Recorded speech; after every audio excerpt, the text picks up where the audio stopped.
how I would go about helping somebody in that condition depends so much on where they are, biblically, theologically, in maturity. Yes.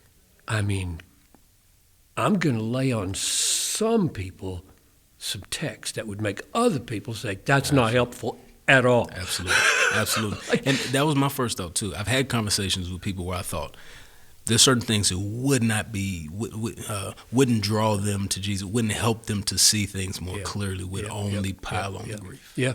So what I did, as I've faced this and had to choose now, what kinds of things have I got in my repertoire of biblical helpfulness? And I think there are a whole slew of texts. Let me just run through some, and you jump in or add to or whatever. So Jesus has some radical texts, like if you love mother or father more than me, you're not worthy of me. So somewhere along the line, and hopefully way before they lose someone, I'm going to try to help people so love God that their first love is not undermined by the loss of their second love, which is huge. Yeah. My kid, my wife, whatever. Or remember that text where Jesus, somebody said, let me go bury my father. And he said, you just follow me and let the dead bury their dead.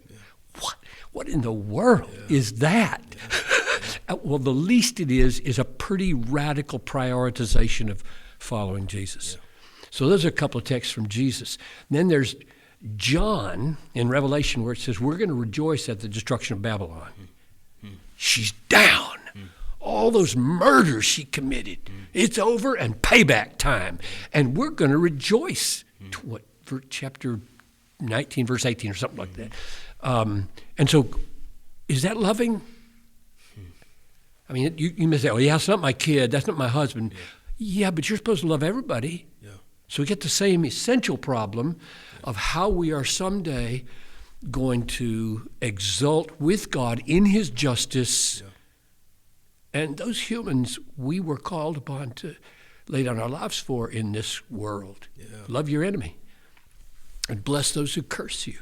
So the way I think John would answer how we're going to get there is his other text that I thought of, 1 John 3:2. We're not like him yet, but when we see him, we'll be like him.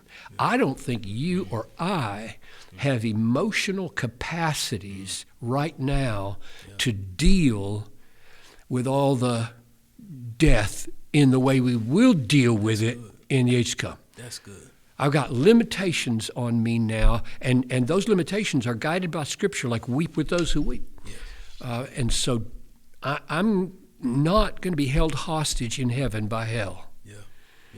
And so there's going to be an emotional change wrought in me to see the way God sees, like now we see through a glass darkly. Then we'll see face to face, and we'll be like him. So if he is executing justice on unbelievers, including our family members, which Jesus says they're going to be split up, then we will at that point, maybe not yet, have the emotional wherewithal, okay, I'm going to rejoice in your justice here, even though it seems to be very difficult. And just one other passage. 2 Corinthians 6:10 is huge for me. Sorrowful yet always rejoicing, which means it's okay to the rest of your life to feel the loss and grieve over the person who died and went to hell. I mean, as far as you know, we don't always know, and that probably needs to be said. We don't ever know, really, ultimately, I would say, because we don't know the 11th hour transactions that go on in a person's heart. But the fact that there's a sorrowful yet always rejoicing means you don't ever have to get beyond sorrow in this life. And then something in the twinkling of an eye is going to, I think, fix us so that we can change at the end. Well, I did a handful of sermons, funerals, handful of funerals for unbelievers, not many. I wasn't a burying person, but one I remember totally.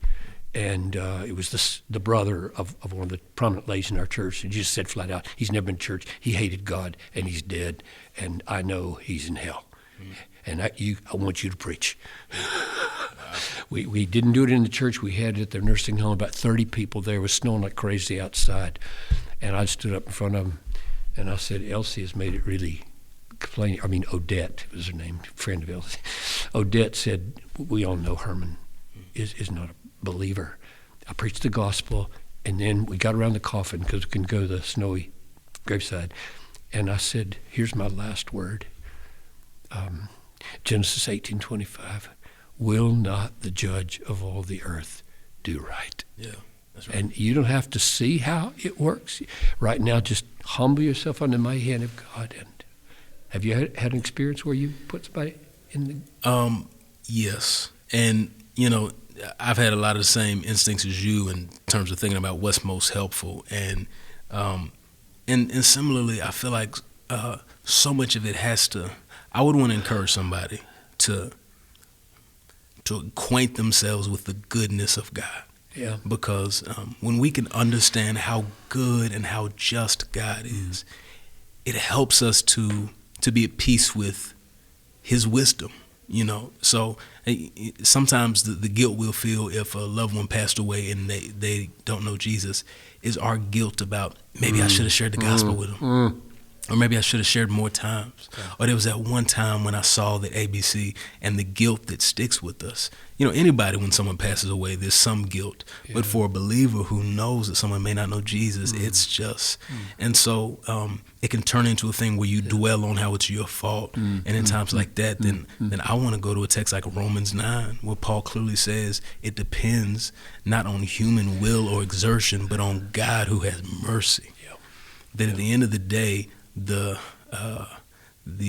deciding act, who has the final say, is not you and how many times you did. Right. Now, maybe you could have been more faithful, but at the end of the day, it doesn't depend on human will or exertion. Yeah. It depends on God who has mercy. That text, Romans 9:16 or wherever it is sandwiched in 9:2, where he has unceasing anguish because these lost Jews. Yes. And 10:1, where he's praying for them. Yes. So it's right to feel anguish, it's right to pray, and it's right to know God calls the shots. Yes.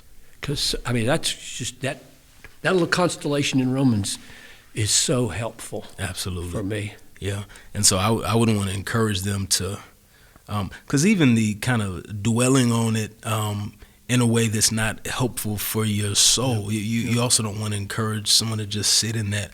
I would want to acquaint yourself with God's goodness and his mercy and his justice, because, it's almost like being a kid and your dad, I remember just being a kid and maybe my dad would want us to do something I didn't really want us to do. But the more I understood and trusted my dad, the more I could say, I don't really know how that's best, but I trust that you know best. Right. And the greater our trust is for God being merciful and good, the greater we can say, I don't see it now, maybe I'll see it later, but I trust you in the midst of this. Yeah. And maybe we close with one verse that says that, at least it is in my mind as part of this, from Psalm 55:22, roll your burdens onto the Lord. So if a person is still feeling guilt, they're feeling sorrow, all the emotional upheaval that doesn't seem to go away, and partly maybe because of guilt, you say, okay, that's real, there it is. Yeah. Now here's one verse that says what to do with it. Yes. Roll it like a big boulder onto the broad shoulders of God and walk out of the room without it, in as much as you can. And how gracious is God that those are commands. He commands us, like, hand that to me. That's mine. That's right. The God said, those aren't your burdens, those are mine. Hand them to me. I'll carry those. Just another thing to point us to the goodness of God. Amen.